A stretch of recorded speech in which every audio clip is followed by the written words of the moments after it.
Daily routine थी उनकी। वो सुबह 10 बजे अपने कोर्ट जाते थे और शाम को 6 बजे घर आते थे। उनकी माता जी घर में रहती थी, उनकी पत्नी और 2 बच्चे थे। माता जी एक दिन अपने बेटे को बोलती है कि भाई बेटा मुझे तो वृद्धाश्रम में छोड़ा। जज साहब थोड़े नाराज हो जाते हैं कि मेरी आई को प्रॉब्लम क्या है, खाने के लिए सब है, रहने के लिए है, सब बाल बच्चे हैं, मैं कोई तकलीफ नहीं देता हूँ, तो मेरी आई को प्रॉब्लम क्या है। तो उनको ऐसा लगा कि हो सकता है आज उनका मन थोड़ा दुखी होगा, इसलिए वो बोल रही है कि मुझे वृद्धाश्रम छोड़ दो। थोड़े दिन के बाद जब फिर 15 दिन हो गए, 20 दिन हो गए, फिर माता जी ने फिर कहा कि बेटा तुम मुझे वृद्धाश्रम छोड़ दो, यहाँ मुझे अच्छा नहीं लगता।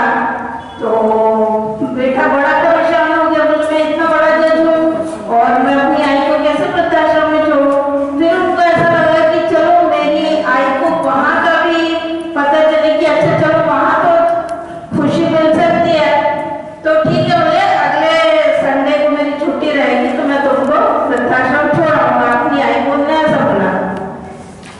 जज साहब सोचने लगे कि मेरी आई को परेशानी क्या है, तो वो छुट्टी थी, अपनी आई से बोले कि आई चलेंगे वृद्धाश्रम। तो आई बोलती कि ठीक है चलो।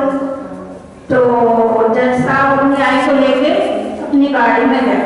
रास्ते में हमने बहुत सारी बातें करी कि बोले जब मैं छोटा था, जब तू बर्तन मारने जाती थी, मैं बर्तन धोता था, बड़ी कठिनाई से उन्होंने अपने बेटे को जज बनाया। तो बहुत सारी उन्होंने अपनी बचपन की बातें, फिर जब तू स्कूल जाता था तू अच्छा पढ़ाई करता था, फिर मैं तुझे डांटती थी तो तू और अच्छा पढ़ाई करता था, आज तू इतना बड़ा जज बन गया है, बहुत खुशी है बोले। तो जैसा बोलते कि जब तुझे सब चीज की इतनी खुशी है फिर तुझे वृद्धाश्रम जाने की क्या आवश्यकता पड़ गई। तो आई बोलती है कि तुम बोले कोर्ट चले जाते हो, पत्नी किटी पार्टी में चली जाती है, बच्चे ट्यूशन और स्कूल चले जाते हैं, ये सब कोई बात नहीं करता, कोई पूछता नहीं मुझे कि तुझे तकलीफ क्या है, पैर में दर्द हो रहा है कि नहीं हो रहा है, कि आज तुमने खाना खाया कि नहीं खाया, वो सब चीज की मुझे तकलीफ है। बोले कि मैं सब कोई बात नहीं करता, मेरी जो परेशानी है वो किसी को महसूस नहीं होती, बोले सब अपने अपने काम में लगे। तो जैसा आपको लगता है अच्छा मेरी माता जी को ये परेशानी है, तो लेके जाते हैं और वृद्धाश्रम भी बहुत अच्छा वृद्धाश्रम रहता है। वृद्धाश्रम में सब फॉर्म सबमिट कर देते हैं और वही बैठे रहते हैं। उनको बहुत अफसोस होता है कि मेरी आई की परेशानी मैं नहीं समझ पाया। वहीं बैठे रहते हैं शाम के 5 बजे तक, तो चौकीदार आता है, वृद्धाश्रम का चौकीदार आता है और बोलता है कि साहब आप चिंता मत करें, यहाँ सब चीज की सुविधाएं माता जी को मिल जाएगी, आप संडे संडे आके मिल भी जाना, कोई उनको परेशानी नहीं होगी। तो जैसा बहुत दुखी रहते हैं और रोते रहते हैं, तो वो बोलते हैं चौकीदार को कि मैं जज हूँ बोले, और मेरी माँ ने मुझे बड़ी मुश्किलों से पढ़ाया, मुझे बर्तन भांडे मांझ के मुझे इतनी मुश्किलों से पढ़ाया, और मैं बोले आज इतना बड़ा जज हूँ और मैं अपनी माता जी को वृद्धाश्रम में छोड़ रहा हूँ, बोले उसको मुझे बेहद दुख है। तो वो 6 बजे जाते हैं, वो जाते नहीं हैं।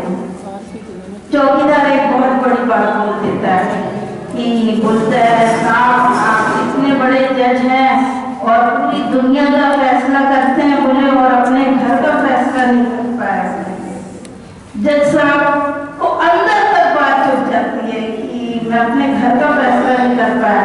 वो रात हो जाती है, सब गेट बंद हो जाता है, फिर वो जाते हैं अपने घर, जाते हैं और अपने कमरे में जाते हैं, और दूसरे दिन मंडे रहता है, वो अपने ऑफिस के लिए निकलते हैं और एक चिट्ठी, एक लेटर डाइनिंग टेबल में छोड़ के जाते हैं और चले जाते हैं। जब शाम को 5 बजे तक नहीं आते तो उनकी पत्नी परेशान हो जाती है कि भाई पति क्यों आए नहीं, बच्चे परेशान हो जाते हैं कि पिताजी आए नहीं। तो डाइनिंग टेबल पे वो देखते हैं, वो चिट्ठी रखी रहती है, तो उनकी पत्नी पढ़ती है चिट्ठी, तो वो चिट्ठी में लिखा रहता है कि भाई मैं तुम्हें तलाक दे रहा हूँ और ये पूरी प्रॉपर्टी बोले तुम लोगों को